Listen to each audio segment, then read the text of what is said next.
Good evening. Good evening. Welcome to tonight's program. I'm Tom Ankner, Director of the Charles F. Cummings New Jersey Information Center at the Newark Public Library. Tonight, we will be hearing from Neal Stoffers, a retired Newark fire captain. Neal has published several oral histories of Newark from the perspective of firefighters.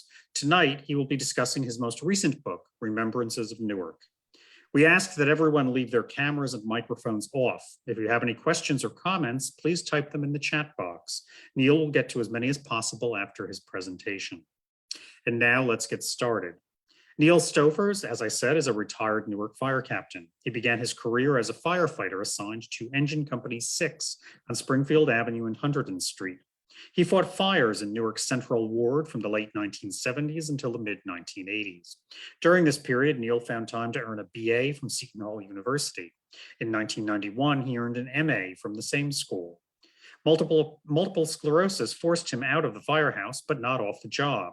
Over the next 20 years, his varied assignments included everything from the Office of Hazardous Materials to Vice President of the Newark Firefighters Union.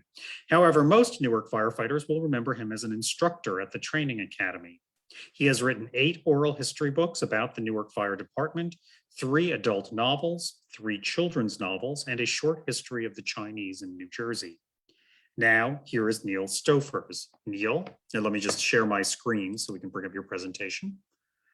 This is it. Okay, and oh, I'm sorry, this is not it. Just 1 minute. Oh, here it is. Here it is.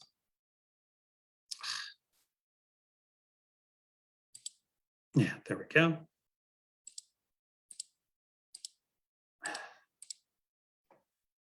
Okay, we're set. So.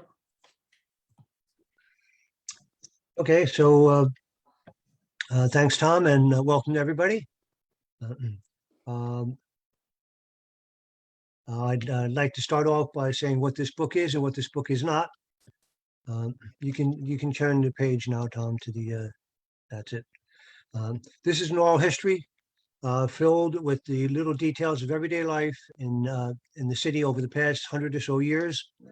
It's not a comprehensive history of Newark. And to give fair warning, when I started studying oral history, one of the first things I was taught was that you cannot write a perfect oral history, although I do try.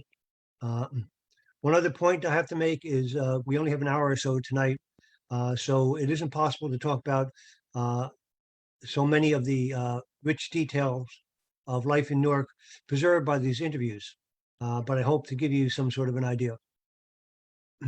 Now, I think you should have some idea of how I came up with this book and the other books.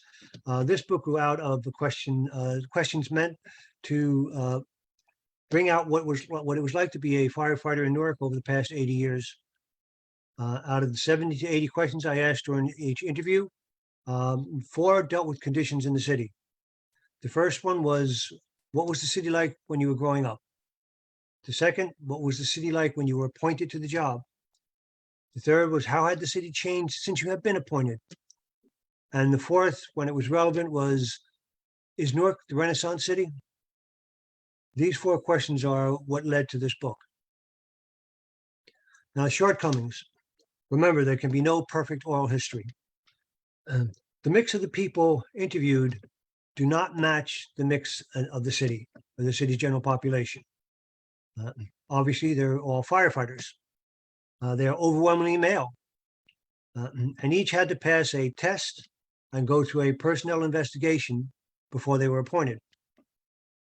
Then there's what I call the lag time of the fire department. A firefighter normally has a career of 25 to 30 years, although some men hold on to 40 and they're dragged out screaming. It's a hard job to leave sometimes. And the number of uniformed fire department personnel increased in the 40s, the 50s, and the 60s. In 1940, there were 2 what they call platoons. They worked 84 hours a week. 1949, they increased it. They changed it, the term used to tours, and they increased it to 3 tours, and it dropped down to 56 hours a week. In 1959, they put on another tour, and brought it down to 42 hours per week, which means that somebody that was appointed in 1949 wouldn't be able to retire until 1974. And in 1960, over half the fire department, well over half the fire department, had less than 11 years on the job. On top of that, between 1970 and 1990, the fire department lost half of its personnel. So this makes the fire department matching the city's population very difficult.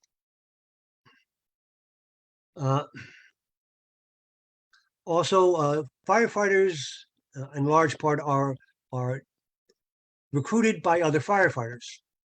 When I was at the academy, we'd often ask the class, the first day of class, the newly appointed firefighters, who here knows somebody on the fire department? And inevitably, 80–90% of the people in the room would put their hand up. It works kind of like this. If your friend is driving a truck, you tell them, why don't you apply for the job? If you don't like the job, you can always go back to driving a truck. But I'll warn you, we think you'll love it. It's the best job in the world, which is what I'm going to call the next 3 books, the next series of books that I put out, the best job in the world. Otherwise, it could be a father who gives an application to a son and says, you will fill this out, you will practice for the exam, and you will take the exam, and we'll discuss it from there. Or it could be an uncle who's handing an application to a nephew and saying, fill this out and mail it in. No, better yet, fill it out and I'll mail it in. All these things lead to influence the ethnic and racial mix of the fire department. And the effect of the rapid change in the city has much to do with that, because the city changed so rapidly that somebody appointed in 1949 and couldn't retire until 1974 at the earliest. The Newark that he joined the Newark that existed when he joined the fire department was not the Newark that existed in 1974. So you can't have a mix. There's always a drag. And then, of course, there's the randomness of the interviews. I got interviews by being recommended, people recommending people to interview after I interviewed them, by me searching out people who I thought would make a good interview, by me running into people. I might run into at Costco or at Home Depot. You want to do an interview? And then, of course, some didn't want to do an interview, and so that changed things as it was. So all this means is that this is not a representative sample, or a representative study, I should say, but it is an honest, sometimes nostalgic, sometimes brutal remembrance of Newark. Firefighter talking to firefighter. Okay, you can change the slide now, Tom. Thank you. Now, this is all based on the Newark Fire Department Oral History Project that I began in 1991. I spoke with 175 Newark firefighters with the rank of firefighter to the director. Out of those, 2 have been women. But you have to keep in mind the first lady that was appointed to the fire department was appointed in 1981. And the second one was appointed 20 years later.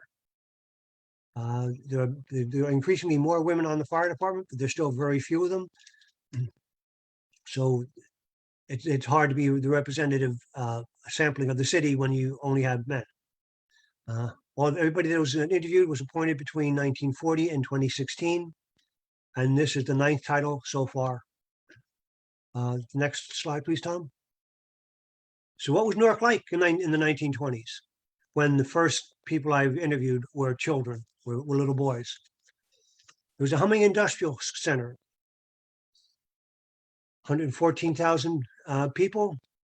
By 1930, the population is 442,000, over 442,000. Newark Airport is built, becomes the busiest airport, or one of the busiest airports in the country, probably in the world, because it is New York's airport.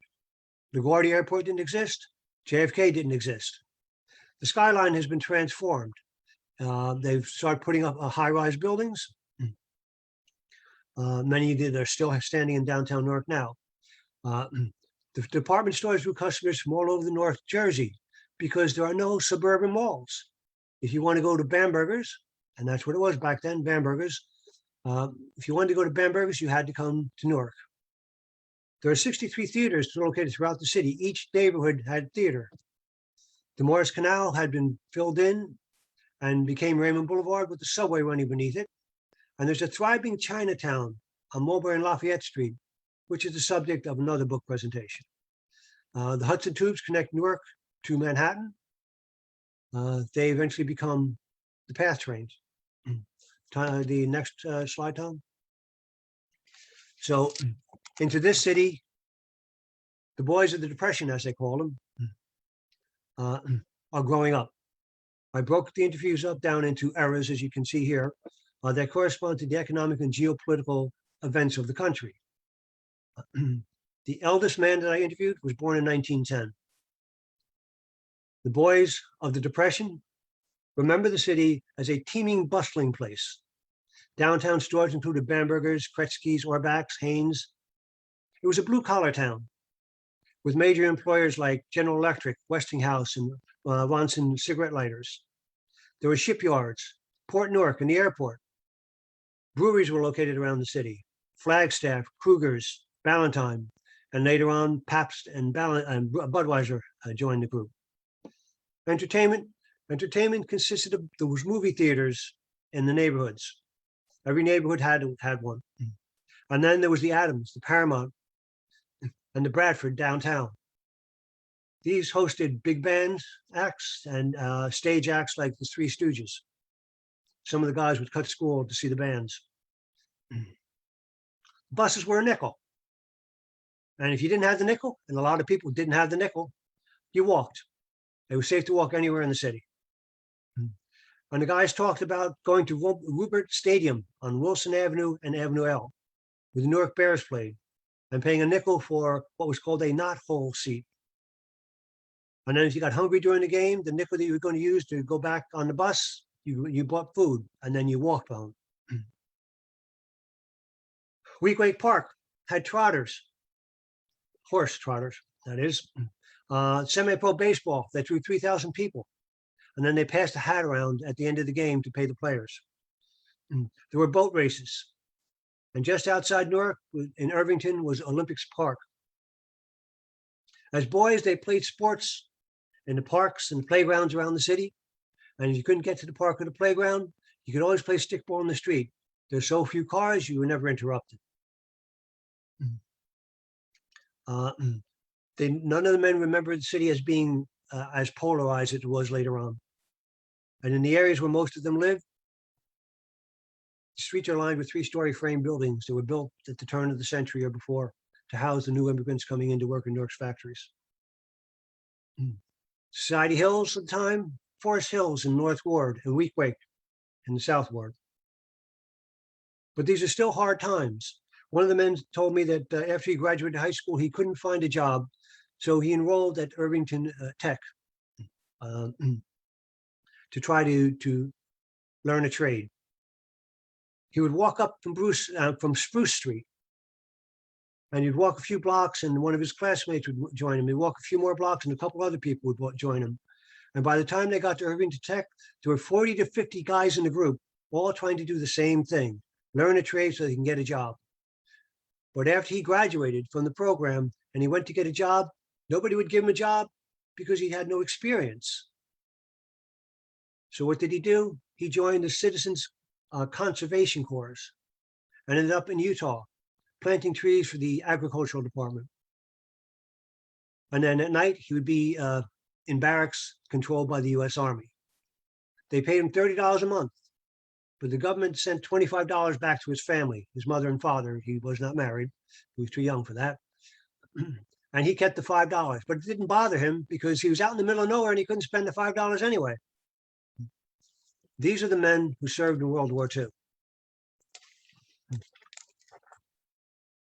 Then the boys growing up in the war years while the Depression boys are away. One of them mentioned that the schools were not segregated.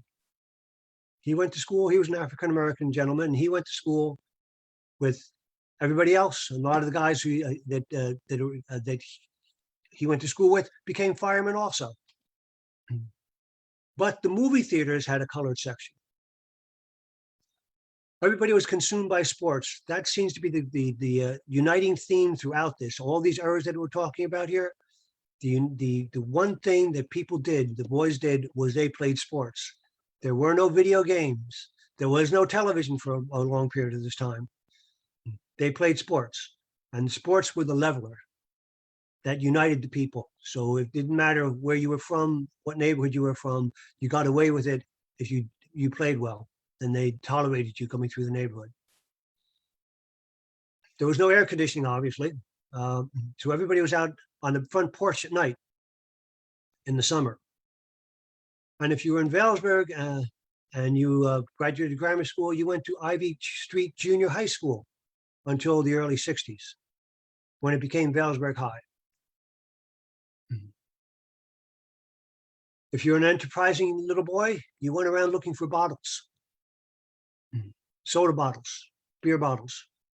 There was a deposit on the bottles. If you brought them back to the store, you got, when I was a kid, it was 2 cents for the small bottles and a nickel for the larger bottles. And later on, when you wanted to take a girl out on a date, Dreamland, down where the Dayton Street projects were eventually built. You go skating down there, and then on the way home, you would stop at Bradford Place and have ice cream. Nobody's remembered there being any problem with drugs at the time. If you're in Valesburg, you get anything you wanted on South Orange Avenue. If you were in North Newark, Bloomfield Avenue was the place to go. If you were in the South Ward, Chancellor Avenue had it all. Ferry Street in the East Ward. And Springfield Avenue in the Central Ward have everything for everybody. They had anything from bridal shops to butcher shops. Everybody in the city stopped there.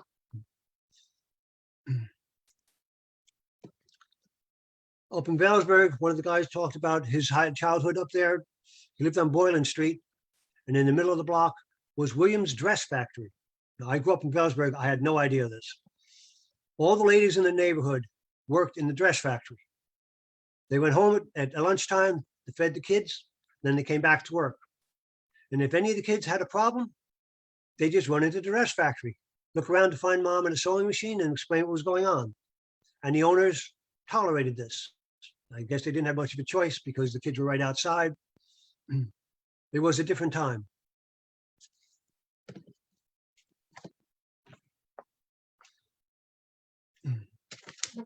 Now we're getting into the mid 60s.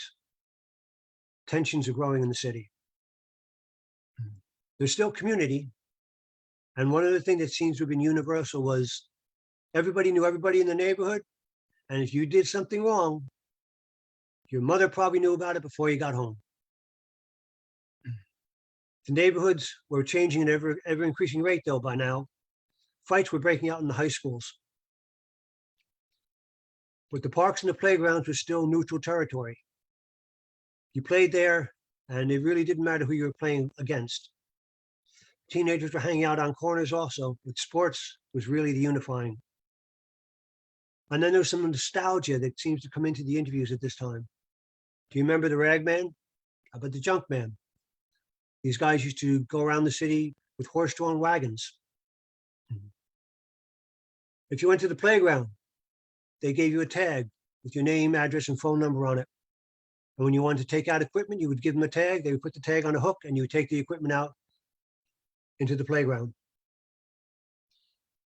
And one thing that was universal was everybody knew everybody on the block, and everybody knew you, which is why you couldn't get away with anything. But back then, the kids organized themselves. When you used your tag to get equipment, you got a bat and a ball in the playground.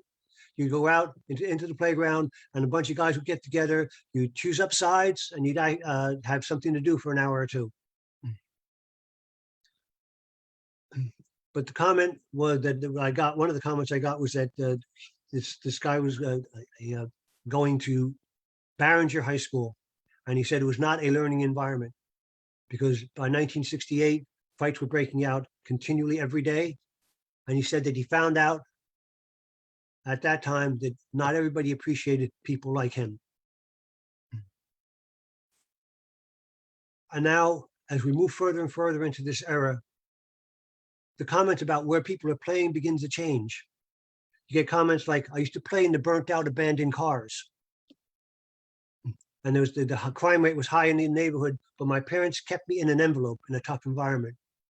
That's also something that shows up continually as we go along. My parents kept me in an envelope. My parents kept me protected.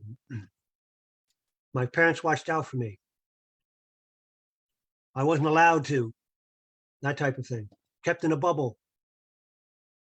One of the guys grew up on 16th Avenue, right down by where it goes into Springfield Avenue. Very tough neighborhood. He was growing up in the heart of it, is the way you put it. But he still had friends for support. Friends and family stuck together in that neighborhood. And he said they weren't afraid as the kids are today. There was no gunfire. There was no gun violence. And he knew everybody in the area, everybody from the bums to the kids to the parents. Another guy from North Newark made the comment that half the guys you grew up with are cops or firemen, and the other half are dead or in jail. There doesn't seem to have been any happy medium, one or the other. And something that seems to be very unique to the people in the North Ward, he didn't think Vailsburg was part of Newark. And a couple of guys said the same thing. They didn't think Vailsburg was part of Newark.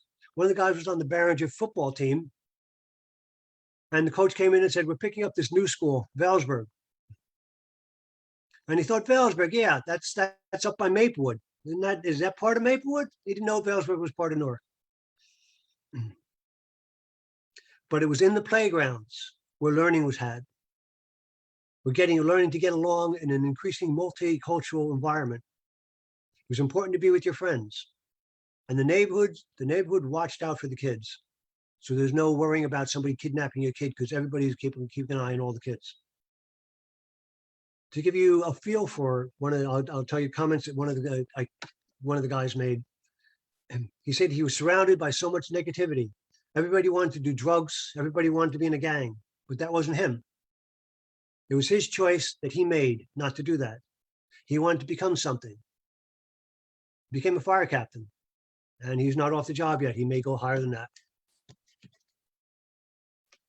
And there we go to the 90s and the new century. Now the violence is increasing. Now the guns are coming out. Where before it would end up with a disagreement would end up with somebody with a black eye. Now they get shot. There are lots of firsts. The first time we had to lock the front door.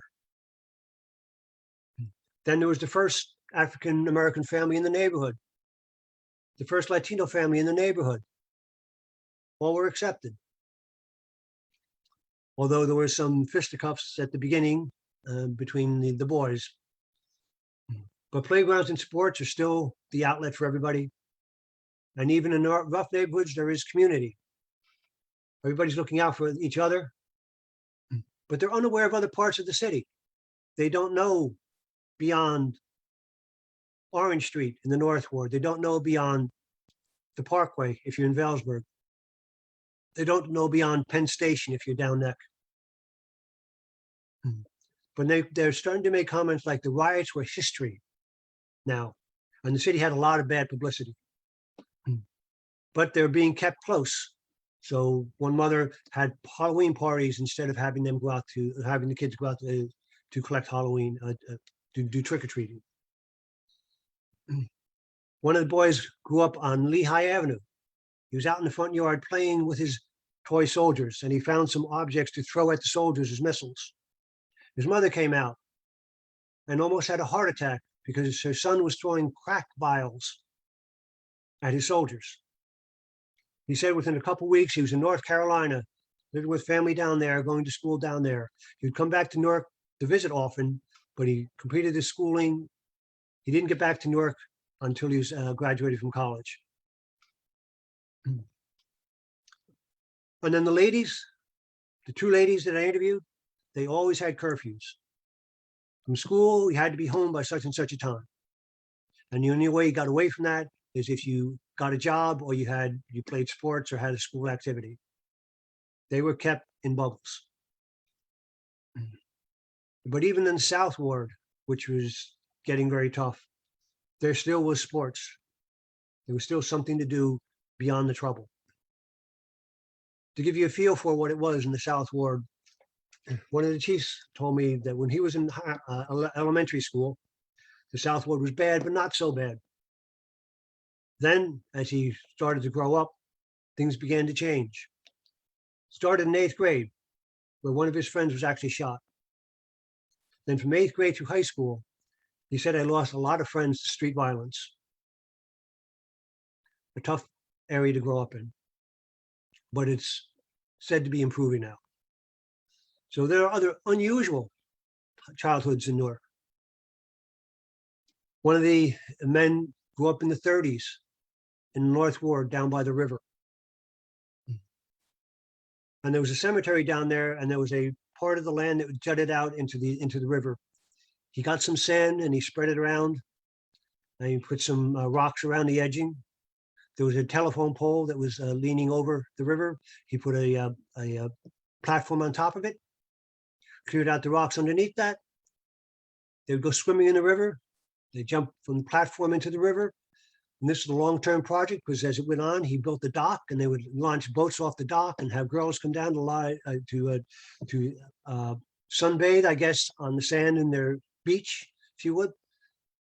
This is all on the Passaic River in the 1930s.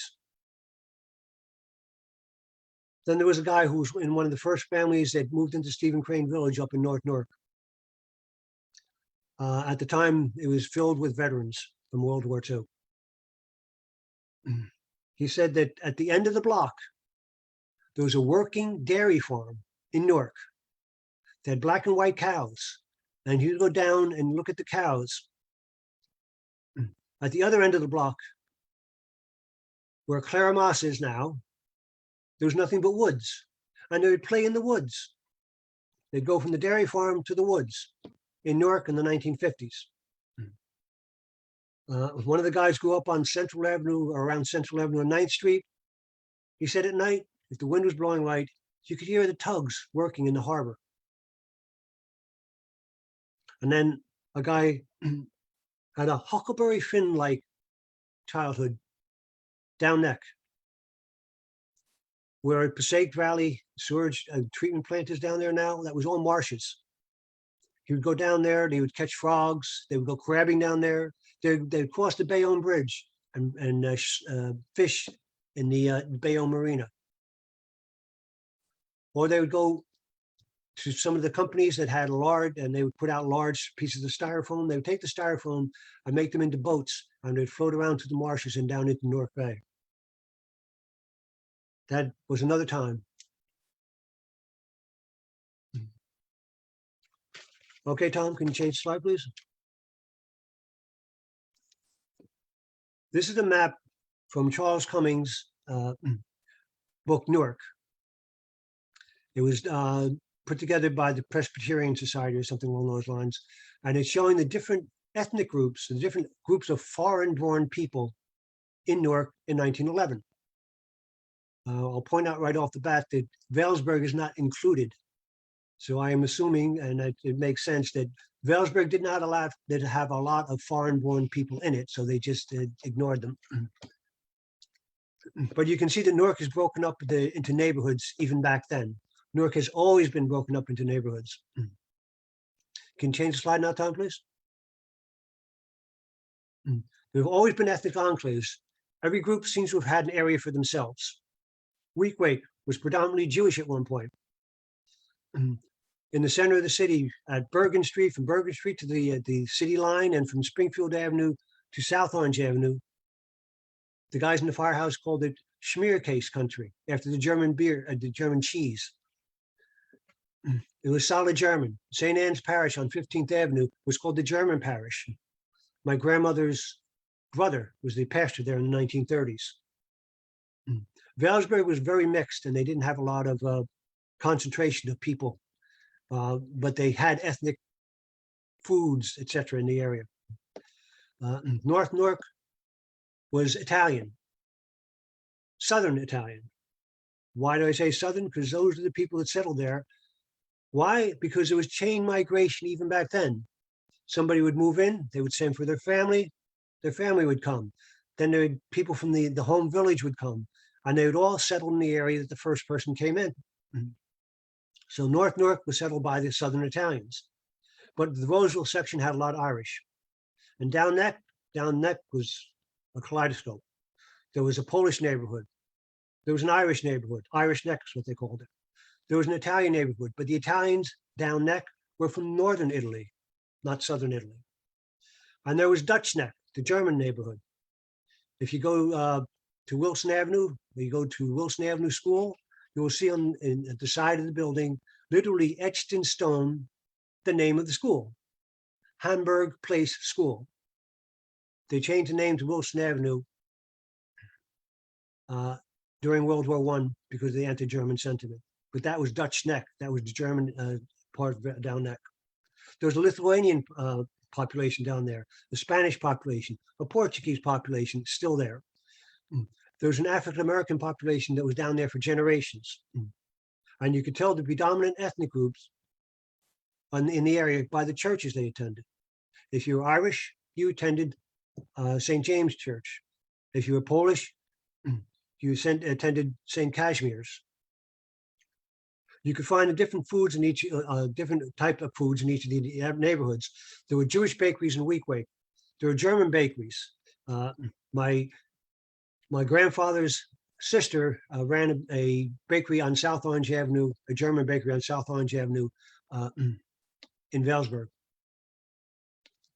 There were Italian bakeries. Calandras is still in North Newark. Portuguese bakeries down neck. Guys commented that they learned how to eat by going to the different ethnic enclaves, or just by eating at their friend's house. One guy commented that his mother was Irish, so not a very good cook, and so he had to go to other places to get good food. And so he had Portuguese food, he had Italian food, he had Polish food. Then the term succession that you see there, this is a theory that one of the captains I interviewed had. It's an acknowledgement that Newark is an immigrant city and that different groups come through the city and there's a succession from one group to the next group. So it started out as a Puritan Anglo-Saxon city. And then in the mid-19th century, you had the Germans and the Irish come through. In the 1915 state census, there was actually a question that asked, are you German or Irish? Then the Italians came in. And the Italians were succeeded by the African Americans. And now the Hispanics are coming in a higher and higher number. And there are also Eastern Europeans coming in now, and there are Indians coming in. It's just an ethnic soup, if you would. And there's also growing racial diversity over this period of time. In 1920, only 4% of the city is African American. By 1990, over 58% is African American. But in the 2020 census, it's dropped down to a little over 50% because Hispanics are coming in. And then, as I said, the Eastern Europeans and the Indians. But throughout all this, you had to know your place. You don't want to be an Italian walking through an Irish neighborhood. You don't want to be Irish walking through a German neighborhood. Everybody knew their place. And the only way to get away from all that is you played sports. If you played sports and you got into trouble, the guys who you played against in the playground on the edge of the two communities would say, oh, I know him. I play sports with him all the time. He's a good guy. And you would get away without any trouble. Okay, Tom, can you change now? This is the cover of the May 25th, 1945 Saturday Evening Post. It's a Norman Rockwell picture. Germany had surrendered a couple of weeks before this, so this is a picture anticipating what is going to happen. You can see his parents or grandparents, grandfather maybe, whatever. They're thrilled that he's home. He's made it back in one piece. The kids in the neighborhood are shouting that they're happy he's there. And over on the side, there's a young lady who's hoping that maybe he catches her eye or she catches his eye. Maybe she was still a bit of a girl when he left, and now she's a young lady when he came back. This is what they're facing. If you change the buildings from brick tenements to wooden tenements, you have Newark. This is what they're facing. Can you change the slide, Tom? So what are the effects of World War II and national policy on Newark? Well, World War II pumped a lot of money into the economy that couldn't be spent because everything's rationed, so you had to save. 80,000 veterans are returning home. 80,000 Newarkers were in service. There's a tremendous housing shortage because there's nowhere to build in Newark, and nobody had built anything during the war anyway. The vets are returning looking to begin families, and they're starting families, they're getting married and moving into their parents' apartment in the 3-story frame tenements where they grew up. They have 1 bedroom in the apartment they're sharing with their parents and their siblings. But they're building highways. They passed the GI Bill. The GI Bill allows them to get educated, learn a trade. The GI Bill gives them money for mortgages. And then the Turnpike opens in 1952 and the Parkway in 1954. They open up the southern counties to the commuters. In the 1970s, 280 and 78 open up the western counties to the commuters.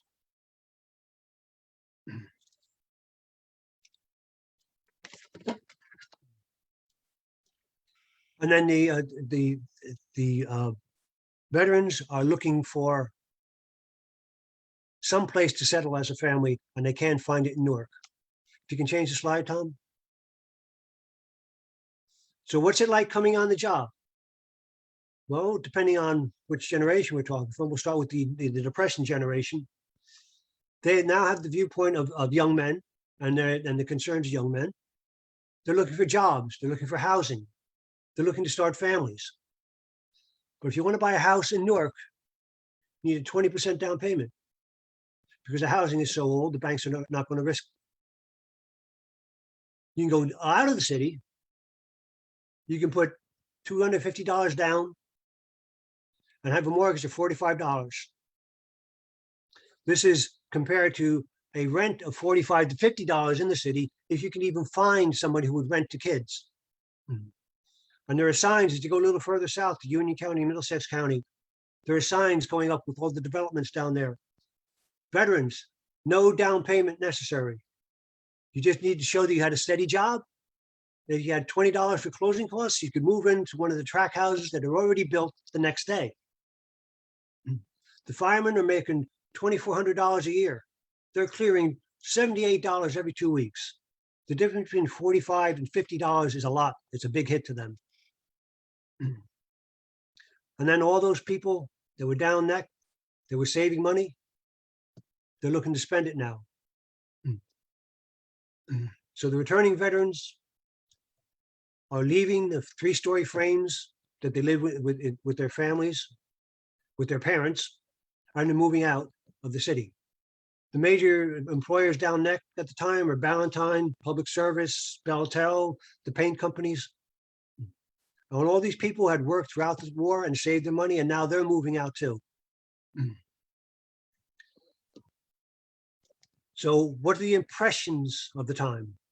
Well, it depends on when that is. If you talk to the Depression era veterans, they think it's a great city. In fact, they heard that Newark was not the guys who went overseas, mind you, but the guys or the soldiers who were waiting to get shipped out. Newark was supposed to be a great liberty town. It goes from that and it evolves until by the time I finish interviewing people in 2021, it's a dangerous place. 1959, comments are made that there's no crime around the firehouses. Nobody breaks into the firehouses. Nobody breaks into the firemen's cars. But that begins to change. The change starts in the 50s when people start moving out. The population is beginning to slowly go down. The city's in flux. The wealthy had been leaving for decades, but now the young working class are leaving. They want a house of their own and they have to go out of the city to get it. And businesses are also beginning to leave. They're following the young working class people out to the suburbs. And then comes 1967, and that throws gas on the fire. All the buildings that were burnt out during the disturbances, all the businesses, they don't open up in Newark again. They move out to the suburbs. And the businesses in the Central Ward continue to burn.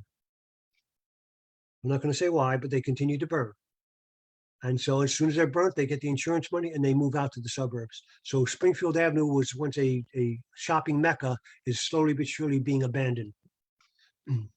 The city is becoming heavily dependent on federal funds. And the major manufacturers and brewers, the brewers are closing down or going out of business. Until now, only Budweiser is left. And the major manufacturers are looking for tax breaks down south. The department stores are leaving. They're moving out to the suburbs because nobody wants to come into Newark anymore. They're frightened. So they're moving out to the suburban malls. And there are no more rateables in the city. The tax base is going down dramatically. By the time the guys are coming on the job in the 70s and 80s, the city is in crisis. And when they come on the job, they see nothing but devastation in the Central Ward. There are vacant lots all over. They call it the prairie. Nobody is building, and they're ripping down buildings for protection. There was a book written published in 1979 called "From Riots to Recovery," and in it, the author states that the demolition programs that the city put into place to get rid of the dangerous buildings was a form of necessary suicide. You had to clear away the old buildings before the new buildings would go up. But at the beginning of the 80s, it's still a prairie. Toward the middle, you start to see some development. Guys would have a fire and emergency demolition would come in and rip the building down. And then 2 weeks later, there'd be a developer in the area. This is happening from North Newark and coming down. 3 or 4 months later, they've got a townhouse development going up. But the property taxes are still high. The school system is still bad. And there are too many opportunities for kids to get in trouble. So it's no longer seen as a child-friendly city. So people are still leaving the city. Even though there's that ray of hope, people are still leaving the city. At this time, around this time, the city leads the nation in stolen cars and in arson.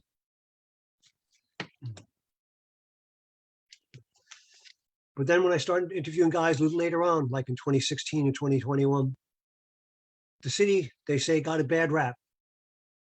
Or they make comments like, it's better than when I was growing up. Or it's changed. There are no more stolen cars doing donuts in front of the firehouses. But you still have a problem with guns. The gun violence hasn't gone away yet, but it's getting better. And the city is getting more diverse. They're noticing Hispanic and Jewish people in neighborhoods that didn't have them before. A lot of people coming in from New York or Hoboken and settling in the downtown area in the condos downtown. And the diverse foods that went away when the city got wiped out are coming back. Jobs are coming back into the city. The port and the airport have improved. There's a new rail system. And charter schools are coming in for people who want to get their kids to get a better education. When I asked the question, what changes have you seen since you've been on? Obviously, businesses leaving, people moving out, houses being demolished. One of the chiefs made a comment that there was no place to go. And so people were moving out. All the things that we were just talking about, they're repeating here. And then they're making comments like, I didn't want to leave, but I had no choice. I couldn't find a place. The schools were overcrowded, or it became too expensive because you didn't want to send your children to the deteriorating city schools, so you're sending them to private or parochial schools. And now you had your taxes and you had your school tuition too. 1967 was the year that changed everything. Everybody agrees that it was a disaster for the city. The neighborhoods around the firehouses changed dramatically.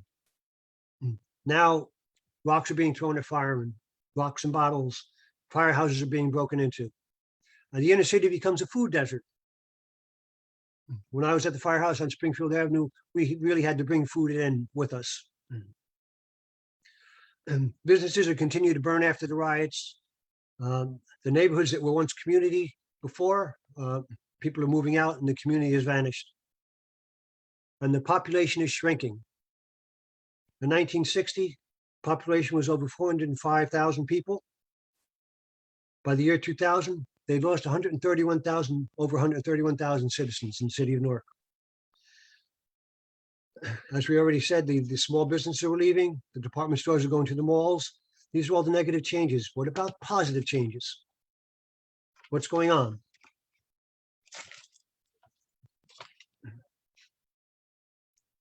Now, businesses are beginning to return.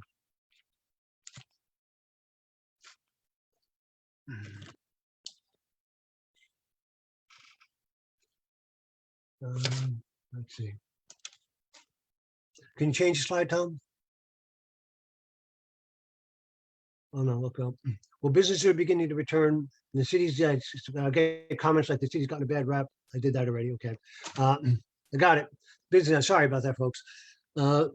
Businesses are beginning to return. Home Depot is in the Central Ward. There's supermarkets there. There's a movie theater. Movie theater is right where they used to have the revival meeting every summer, right by on Bergen Street and Springfield Avenue. In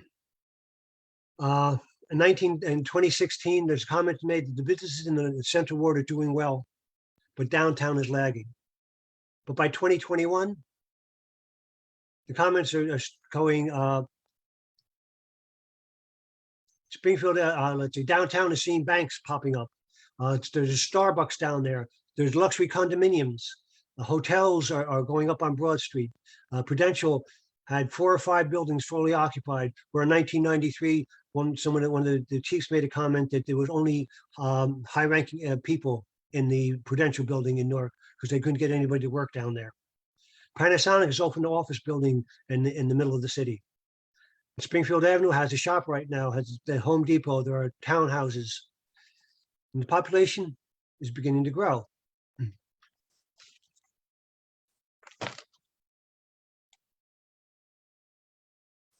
So when I asked the question, is Newark a Renaissance city? It depends on who you ask, and it depends on when you ask them. The interviews were given from 1991 to 2021. And the response depended on the generation of the interviewee and the number and the year of the interview. But the general feeling was that the decline had stopped. Ironbound was booming. And one of the guys made the comment that the rejuvenation of Ironbound happened without the help of federal dollars. Property taxes are climbing. If you held on to that house in Down Neck because your mother just didn't want to move back in the 1960s, and instead you bought a little cottage down on, say, Long Beach Island. Well, now it's 2021, and that house is worth over $200,000, and your Long Beach Island house, that's worth over $500,000.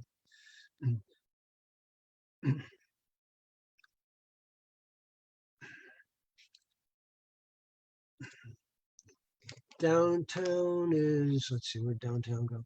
Downtown is being revitalized. I asked, is Newark the Renaissance city? And one of the chiefs responded, well, what city is if it's not Newark? With Newark's location, with its highways, with the airport, with the seaport, with the rails, you can't go wrong. In the year 2000, somebody commented the tax center is going up, the arena is being built, the stadium is going up.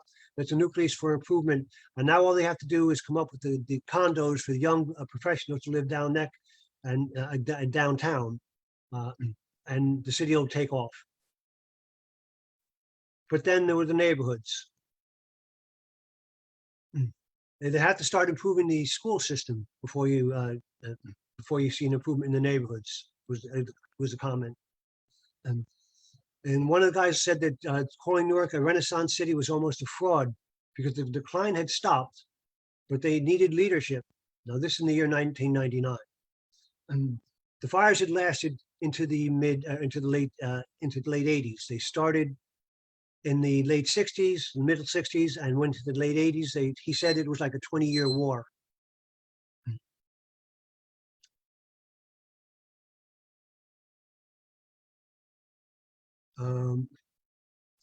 But now the comments are being made that there are a lot more owners than there are renters now. And the gangs are still there, and it's going to take more than a generation to solve them, but it's improving. One guy mentioned it was of the opinion that in another decade, the city will be in full bloom. Full bloom. A lot safer than it was 10 years ago was another comment. Still dangerous, but the stolen car thing has gone away, and there are fewer abandoned buildings. So depending on who you're talking to. Neighborhoods are touch and go. They seem to concentrate on improving one neighborhood and then moving on to another neighborhood. But the charter schools are helping take pressure off the public schools and improving the area. From the riots till now, there's been a tremendous improvement, but the problems are still in the neighborhoods. Some parts are good and some parts are not so good.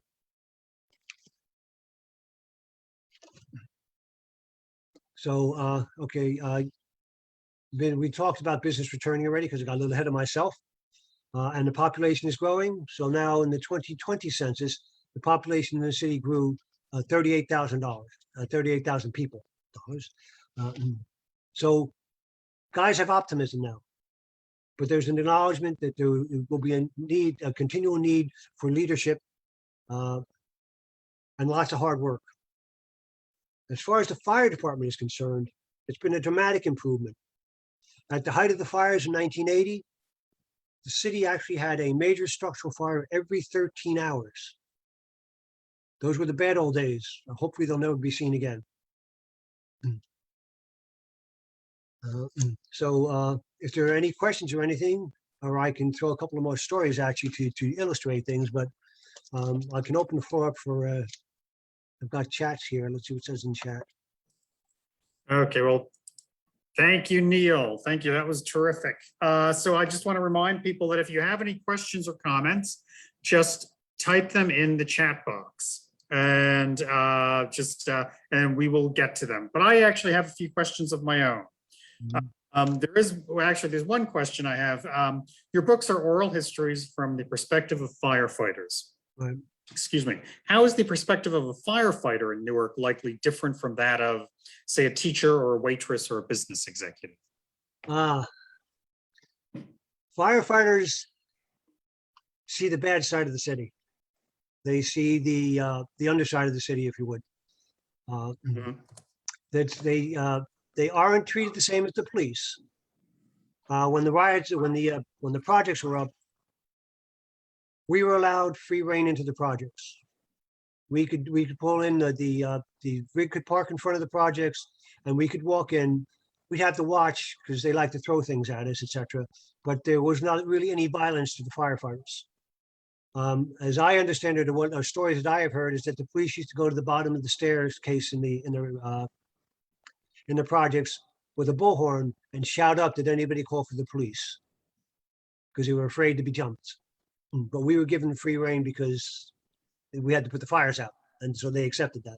Although they did throw things at us, like the fourth tour at 6th Indian had a toilet bowl thrown off the top of the riots at them. And somebody yelled, heads up. And the driver is always parked outside and looking at the roof to make sure nobody's throwing anything off. So as far as firefighters are concerned, we see the bad part of the city, but we see people as victims. Is the way one of the arson chiefs put it. That it was good to have an arson squad because, unlike a cop who sees people as possible perpetrators, an arson investigator sees people as victims, and that's what firefighters do. They see people as victims, people who need help. So firefighters had things thrown at them, etc. Back then, anyway. But they were also accepted in the neighborhood and looked to for help. Whenever there was a help, like when they needed help, back in the day, they had fireboxes. And if anything happened, if there's a car accident, if you tried to slide down one of the wires, these are from personal experiences, A kid tried to slide down one of the wires that hold up the telephone poles, the braided wires, Mhm. and his skin got pinched inside the braids. They pulled the firebox, and we had to come and call the rescue squad, and they had to cut the wire to get the kid off. We were returning from a run once, and we're coming down Bergen Street, and the Camden Street Middle School, they have grates on 16th Avenue. And as we're coming down, a teenage girl runs out and stops us. She said her friend fell through the grate. It was stuck down there. And we went over and looked down and said, "Are you okay?" And she said, "Yeah, she's fine." She was like a 15-year-old girl, and she just slid down the grate. And so we had to throw a ladder down to get her out. But as soon as they saw us, they said, "Hey, that's what I need." So those are the things that we would get. Okay, so we have a question in the chat box about the firehouses that were closed in the 80s. Do you know how many were closed? And do we have enough firehouses now to address the growing population and the industry in Down Neck? Well, You've been do we have retired enough? for a while, so I Okay, so it's okay. How of what many you know. firehouses closed down in the 80s? One engine, four engine. I think the eight engine closed down in the 90s.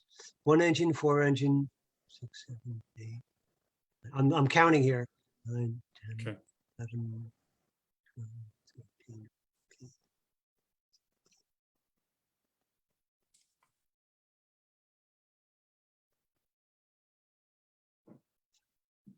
There were at least two engine companies that were closed, 1 and 4. And then there were 2 truck was closed and 3 truck was closed. So there were 2 ladder companies that were closed also. So there's these 4 companies there.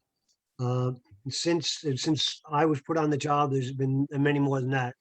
It's been shrinking because the fire department's been shrinking tremendously. As I said, they lost about 50% of their personnel between in the 20 years between 1970 and 1990. Do they have enough firehouses to currently address the growing population? It's a different environment than it was. The environment that I was in, that I was fighting fires in, the houses we were fighting fires in were 80, 100 years old, 70, 80, 100 years old. They were just tinder boxes, basically. Now the building codes in the city are requiring sprinklers in the hallways or in the public areas of any building being put up, in the 3-story frame buildings being put up. If the sprinkler goes off, the alarm goes to fire headquarters, to the operators immediately. So the response times are much better than they were because we're not waiting for people to pull a firebox or to give us a call or notice something. And now people have cell phones. They're ubiquitous. Everybody has a cell phone. That's why they took the fireboxes out off the streets, because everybody has a cell phone. They don't need the fireboxes anymore. So the response times have actually improved because of cell phones. And the construction codes have cut down the number of fires tremendously. And the value of the homes has gone up. So there's more of an incentive to take care of your property. And so all this has cut down the fire rate tremendously. So I guess the city's banking on that. If we go back to the 1980s now, they're in big trouble. They're not going to have the manpower to do it. Okay. So we also have a question about the burlesque scene in Newark. Did any of the people you interviewed, talk about the burlesque houses that were downtown in Newark back in the 30s through the 50s? One of our Ray, one of the fellows in the room, had a cousin who was known as Trixie Faith, and she performed in the burlesque houses. Anybody did Yes, about the yes. burlesque? Yes. Did any of the people you interviewed mention anything about the burlesque houses? Yes, they did. Quite a few. There's not okay. A few of them did. Yes. Yeah. Okay. One lived on one was a captain on the firehouse on Sherman and Astor, and he said at that time it was still a decent neighborhood, and they had boarding houses there. And the burlesque ladies stayed at the boarding houses. Mhm. And so they would see the ladies all the time, and they got to know them in a uh, not in a In a immoral way. non-biblical way. Yeah. No. Um, Yeah. so yeah, the burlesque house. Everybody mentioned that there was burlesque in the city. Mhm. One of the guys said that his uncle was an inspector, a theater inspector, and he took him around to the theaters and introduced him to all the burlesque ladies in the back. He said it was his first experience with showgirls. Mhm. That was back in the 50s, I guess that would have been. But yeah, they noticed they talked about the burlesque ladies and the burlesque houses. Yes. Yeah. So your wife brings up something that struck me during your talk, is that you said that there was a working dairy farm in North Right. Newark back in the, what was it, the 30s? I think No, it was back in the 50s. in the 50s. In the Oh, so that 50s. surprises This me is that there right was after still Stephen a, Crane Village yeah, opened. And I yeah, think they yeah. opened in like 1953 or 1955. I'd have to look that up. I Uh-huh. didn't look it up. Yeah. But there was a working dairy farm down the street from him, and he would go visit Yeah. the cows. But I talked to somebody else I haven't interviewed yet, and he said that his grandfather had the last farm in Newark, down Neck, Oh, and he was a kid, uh, so he's maybe 15 years younger than me. So there was a yeah. farm somewhere down there in like the I can remember. 70s. I can remember seeing a story in the, I think it was the Newark Evening News or the Sunday Call, sometime in the 40s or 50s, where they did a story about the last farm in Down Next. There was a farm of some kind there and into like the 40s or 50s. Mhm. But I knew there were. I know there were dairy. I know there were dairy processing plants in Newark into like the 50s and 60s. I just didn't know there was actually I didn't know there were actually cows here. I thought they brought in the milk from somewhere. Yeah, Yeah. that's, So I was just surprised I was that there were surprised when actually he said dairy it. cows here. And he was Yeah. like, he got a kick out of giving me the surprise. Mhm. Yeah. Yeah, working farm, Yeah. dairy farm. Okay. Okay. So can you tell us a little bit about the oral history project that gave life to this book? You've come up with several books based on this oral history project. It began in 1991. You mentioned Yeah, that. yeah. A little bit more about it, the background of it. Well, I began the oral history project because I just finished my master's thesis on the Chinese in New Jersey, the first Chinese community in New Jersey, and I was looking on expanding that. And I belonged to at the time I belonged to something that at the time was the Chinatown History Project in New York City, and they offered a class on oral history, and I thought, well, that would be good, because I want to see if I can find people from Newark's old Chinatown and interview them, so I get some interview skills anyway. And the first thing he said, the first thing the professor said, the professor was from Columbia University. He was in charge of the Columbia University Oral History Project. And he warned me not to tell anybody from Columbia that I was taking it because it cost me $20 and it cost them a couple of thousand to take the course in Columbia. But he wanted for the history of New York's Chinatown to be preserved. So that's what he was doing. But he said that you need people who tell good stories if you want to have an oral history project. And I sat there and I said, you've never heard firemen in a firehouse. We can really chew the fat. And so that's what inspired me, because at that time there were still men on the job who had been through the riots in 1967, but they were leaving rather quickly. And I said, it's going to be gone. Nobody's going to remember this and what they went through. So because it's six engine, when you got it six engine, it was like almost a requirement that the old guys would go out and point out where the bullets bounced off the building during the riots, and where there was a sniper in the building next door, and you could still see the bullet holes in the side of the building next door where they pumped some bullets in, and the sniper ran out the back and ran away. So it was an interesting time on Springfield Avenue during the riots. But that was all leaving, and I wanted to preserve that. So that's what inspired me to start doing this. Okay, all right. So how would someone buy your book? Where do people go to buy your book? You can go to lulu.com, which is a bookstore. Okay. And just type in my name and all the books will show up. It's with an A, Neal. Or you can go out online at amazon.com. And they carry them also. Barnes and Noble has them. I get it published through lulu.com. And they set it up so that it goes out to all the other, I just have to make sure it has an ISBN number. And so I Oh, purchased some okay. ISBN numbers. Okay. And we, of course, have copies of your book at the library. We have at least one copy that can be taken out and borrowed. And we have a couple of copies in the New Jersey room that can be looked at in the library. So do most of the firefighters you interviewed for your book live in Newark? And if not, did that perhaps influence their memories of the city? Now, I think a lot of them lived in the city as children, but as adults, when they were firefighters, did most of them live in the city? Well, the law is that you have to be a resident of Newark Oh, in order to be a firefighter, Newark oh, I firefighter, didn't know that. in order to take the test for Newark firefighters. Yeah. There's a state law that says police and fire can live anywhere within the state. Mhm. Okay, but in order to take the test for Newark, you have to live in Newark. And Okay. so actually you have young guys moving into Newark Mhm. to take the test, and then Yeah. they hang around for a while. So that helps bring some neighborhoods back. But generally speaking, if you have kids in school, you probably aren't in Newark. Mhm. That's the best I could say with that. That's not entirely true, but that seems to be what people tell me all the time. It's like, if they could improve the school system, I'd be back in a heartbeat.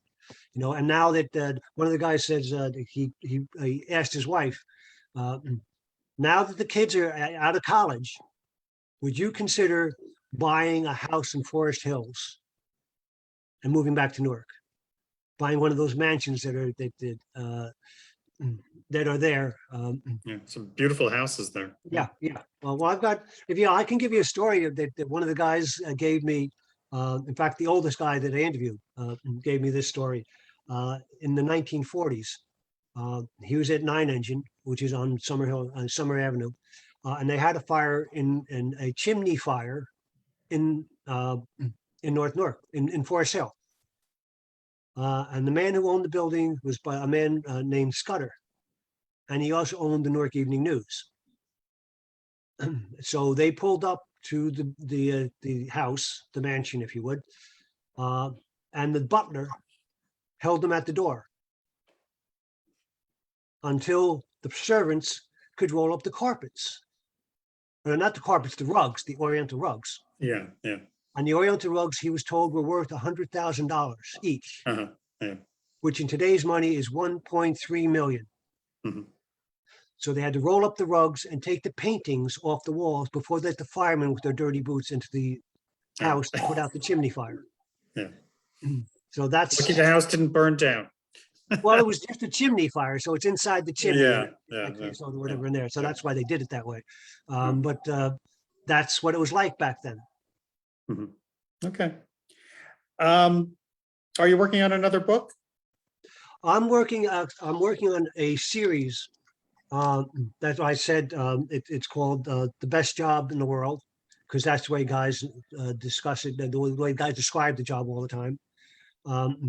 And because of the makeup, because it's an oral history, and so you do the questions that lead to each book, you do all in one sitting. I'm working on 3 books at the same time, because I broke up the subjects into 3 different categories. One is learning the job, one is doing the job, and one is getting the job done. Mhm. And so I'm working on all 3 books at the same time. I just like taking their comments about this particular subject and plugging them in the first book, and their comments on the other subject and plugging into the second book, and then down the line. But I don't see anything being completed till maybe next year. Okay. It takes me about a year to put a book together. Huh. And I'm still doing interviews. And you're still doing interviews. Okay. Okay. Well, thank you, Neal. This was great. We had a nice participation tonight. We apologize for having confusion about the proper way to get into the Zoom, but we still had a decent turnout tonight, and we might have had some more people watching on Facebook. So thank you very much. This was really great. And on behalf of the Newark Public Library, thank you to everyone who participated tonight. Check our website at npl.org for other programs that might interest you. Good night, everyone. Be safe.